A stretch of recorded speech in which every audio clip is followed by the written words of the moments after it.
Hi, ഞാൻ സ്നേഹ. നമ്മൾ ഇന്നത്തെ വീഡിയോയിൽ പറയാനായിട്ട് പോകുന്നത് വളരെ സിമ്പിളായിട്ടുള്ള കാര്യമാണ്. അതായത് വിവാഹം കഴിക്കാൻ പോകുന്ന ആളുകൾ വിവാഹം കഴിക്കാൻ പോകുന്ന ആ ഒരു പേഴ്സൻ്റെ അടുത്ത് നിർബന്ധമായിട്ടും ചോദിച്ചിരിക്കേണ്ട കുറച്ച് കാര്യങ്ങളൊക്കെ ഉണ്ട്. അത് എന്തൊക്കെയാണെന്നുള്ളതാണ്. ചിലരൊക്കെ ചോദിച്ചിട്ടുണ്ടാവും, ചിലപ്പോൾ അറിഞ്ഞോ അറിയാതെയോ ആയിരിക്കാം ഇങ്ങനെയുള്ള ചോദ്യങ്ങളൊക്കെ വന്നിട്ടുണ്ടാവുക. ചിലർ അറിയാത്തത് കൊണ്ട് ചോദിക്കണ്ടാവില്ല എന്നുള്ളതാണ്. അതേസമയം മറ്റു ചിലർ എങ്ങനെയാണെന്ന് വെച്ച് കഴിഞ്ഞാൽ മനസ്സിലുണ്ടാവും ചോദിക്കണം എന്നുള്ളത്, പക്ഷെ ചോദിച്ചാൽ മോശമാകുമോ, ഇനിയിപ്പോൾ അവരെന്തെങ്കിലും വിചാരിക്കുമോ എന്നുള്ള ചിന്ത കൊണ്ട് മാത്രം ചോദിക്കാതിരിക്കുന്നതും ആയിരിക്കാം. സോ ഇന്ന് ഞാൻ പറയാൻ പോകുന്ന കുറച്ച് കാര്യങ്ങൾ, ഈ പറയുന്ന കുറച്ച് ക്വസ്റ്റ്യൻസ് ഇത് എന്തായാലും നിങ്ങൾ അവരോട് ചോദിച്ചിരിക്കുക എന്നുള്ളതാണ്. ഇത് നിങ്ങൾ അറിഞ്ഞിരിക്കേണ്ടത് അത്യാവശ്യമാണ്. നിങ്ങളൊരു കുടുംബജീവിതമായിട്ട് മുന്നോട്ട് പോകുമ്പോൾ, അല്ലെങ്കിൽ ആ പേഴ്സണും ഒത്തൊരു ജീവിതം മുന്നോട്ട് കൊണ്ടുപോകാനായിട്ട് ആഗ്രഹിക്കുമ്പോൾ അത് നല്ല രീതിയിൽ മുന്നോട്ട് കൊണ്ടുപോകാൻ വേണ്ടിയിട്ടാണ് നിങ്ങൾ ശ്രമിക്കേണ്ടത്. സോ അതിന് നമ്മളെ സഹായിക്കുന്ന കുറച്ച് കാര്യങ്ങളാണിത്. അതുകൊണ്ട് തന്നെ എന്തായാലും അറിഞ്ഞിരിക്കേണ്ട കാര്യങ്ങളാണ്, ചോദിക്കാൻ മടിക്കാതിരിക്കുക. അപ്പോൾ നമുക്ക് നോക്കാം എന്തൊക്കെയാണ് ആ ക്വസ്റ്റ്യൻസ്, അല്ലെങ്കിൽ ചോദിക്കേണ്ട അല്ലെങ്കിൽ പറഞ്ഞിരിക്കേണ്ട കാര്യങ്ങൾ എന്നുള്ളത്. നമ്മുടെ ഒന്നാമത്തെ പോയിന്റ് എന്ന് പറയുന്നത്, ഈ ഒരു വിവാഹം ആരുടെയെങ്കിലും സമ്മർദ്ദത്തിന് വഴങ്ങിയിട്ടാണോ നിങ്ങൾ സമ്മതിച്ചിട്ടുള്ളത് എന്നുള്ളതാണ്. അതായത് ചിലർക്ക് ഈ പറയുന്ന പോലെ സമ്മതം ഉണ്ടായിരിക്കില്ല, അല്ലെങ്കിൽ വിവാഹം കഴിക്കണം എന്ന ആഗ്രഹം ഉണ്ടായിരിക്കില്ല എന്നുള്ളതാണ്. ഒരുപാട് പേരെ നമ്മൾ കാണാറുണ്ട്, പ്രത്യേകിച്ച് പെൺകുട്ടികളിലൊക്കെ പഠിക്കണം എന്നൊക്കെ നല്ല ആഗ്രഹം ഉണ്ടായിരിക്കാം, പക്ഷെ വീട്ടുകാരുടെ സമ്മർദ്ദത്തിന് വഴങ്ങിയിട്ട് മാത്രം വിവാഹത്തിന് സമ്മതിക്കേണ്ടി വന്നിട്ടുണ്ടാവാം.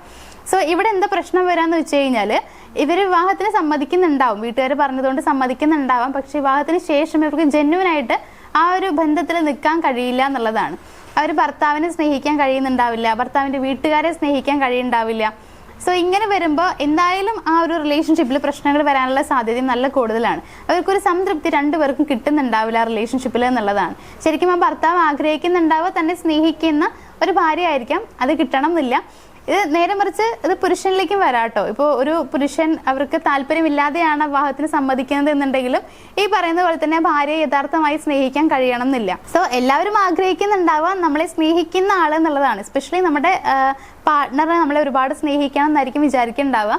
അതിന് കഴിയാതെ വരുമ്പോൾ, അല്ലെങ്കിൽ അത് കിട്ടാതെ വരുമ്പോൾ എന്തായാലും ആ കുടുംബത്തിൽ അത് പ്രശ്നങ്ങൾ വരാനുള്ള സാധ്യതയുണ്ട് എന്നുള്ളതാണ്.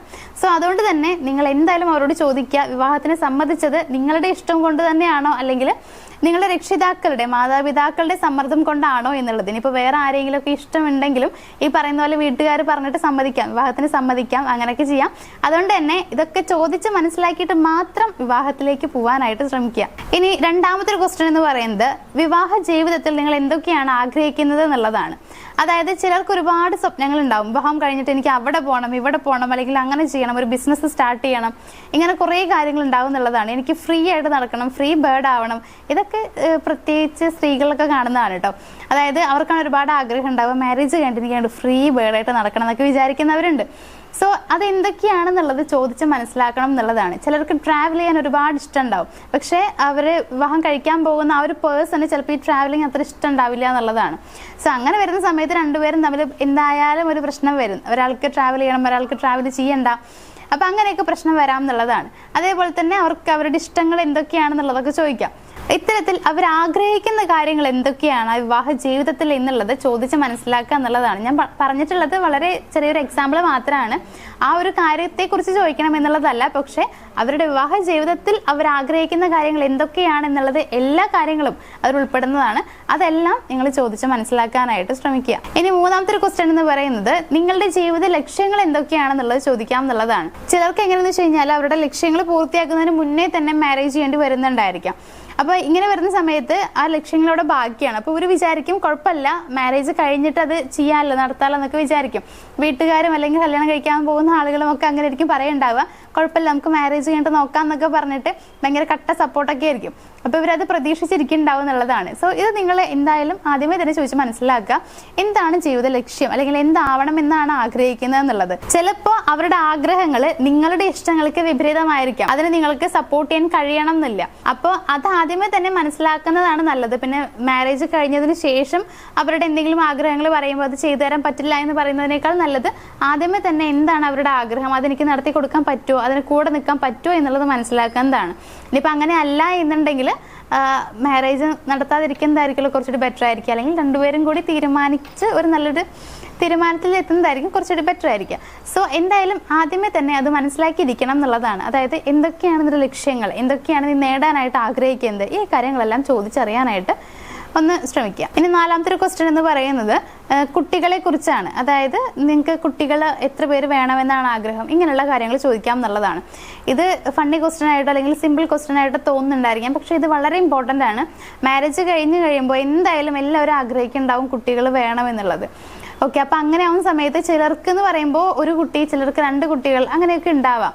സോ അത് പിന്നീട് കുറച്ച് മീൻസ് കല്യാണമൊക്കെ കഴിഞ്ഞ് കുട്ടികളൊക്കെ ആവുന്ന ടൈമിൽ നമുക്ക് ഇനി ഒരു കുട്ടി കൂടി വേണമെന്ന് ഒരാൾ പറയുമ്പോൾ ഒരാളില്ല ഇത്ര കുട്ടികൾ മാത്രം മതി എന്നൊക്കെ പറയാനുള്ള സാധ്യതയുണ്ട്. അതുകൊണ്ട് തന്നെ ആദ്യമേ തന്നെ എത്ര കുട്ടികൾ വേണമെന്നാണ് നീ ആഗ്രഹിക്കുന്നത് എന്നുള്ള കാര്യങ്ങൾ അവരോട് നേരത്തെ തന്നെ സംസാരിക്കുക എന്നുള്ളതാണ്.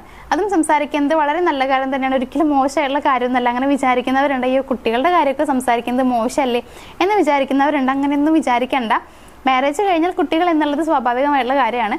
സോ അത് നിങ്ങൾ ആദ്യമേ തന്നെ ചോദിച്ചറിയാനായിട്ട് ശ്രമിക്കാം. അതേപോലെ തന്നെ ഇമ്പോർട്ടൻ്റ് ആണ്, ഇപ്പോൾ എത്ര കുട്ടികൾ എന്നൊക്കെ തീരുമാനിക്കുന്നുണ്ടാവും. സോ അതിനുള്ള സേവിങ്സ് കൂടി കയ്യിൽ കരുതുക എന്നുള്ളതാണ്. അതായത് ഒരു കുടുംബജീവിതം തുടങ്ങുന്നതിന് മുന്നേ തന്നെ സേവിങ്സ് കൊണ്ടുവരാനായിട്ട് ശ്രമിക്കുക. മാരേജ് കഴിഞ്ഞ് കഴിയുമ്പോൾ ആ ഒരു ലൈഫ് നല്ല രീതിയിൽ മുന്നോട്ട് പോകാനായിട്ട് അതിനുവേണ്ടി നമ്മളെ ഹെൽപ്പ് ചെയ്യുന്ന കുറച്ച് സേവിങ്സ് ഒക്കെ നമ്മുടെ കയ്യിൽ ഉണ്ടായിരിക്കണം. അതിന് വേണ്ടിയിട്ട് 2 പേരും ട്രൈ ചെയ്യുന്നതും വളരെ നല്ലതാണ്. അതും മോസ്റ്റ് ഇമ്പോർട്ടൻ്റ് തന്നെയാണ്. അപ്പോൾ ഈ ഒരു 4 ക്വസ്റ്റ്യൻസ് ആണ് ഇന്ന് പറഞ്ഞിട്ടുള്ളത്. ഞാൻ ഇതേപോലെ മുന്നേ വീഡിയോ ചെയ്തിട്ടുണ്ട്. അപ്പോൾ അത് കാണാത്ത ആളുകളൊക്കെ ആണെങ്കിൽ ഒന്ന് പോയി കണ്ടു നോക്കുക. അതിലും ഇതല്ലാതെ വേറെ കുറച്ച് കാര്യങ്ങൾ കൂടി പറയുന്നുണ്ട്. അപ്പോൾ നമ്മുടെ വീഡിയോ എല്ലാവർക്കും ഇഷ്ടമായിട്ടുണ്ടാവുമെന്ന് വിചാരിക്കുന്നു. വീഡിയോ ഇഷ്ടമായെങ്കിൽ വീഡിയോ ഒന്ന് ലൈക്ക് ചെയ്യുക, ഷെയർ ചെയ്യുക, ചാനലും സബ്സ്ക്രൈബ് ചെയ്യുക. മറ്റൊരു വീഡിയോ ആയിട്ട് കാണാം. താങ്ക്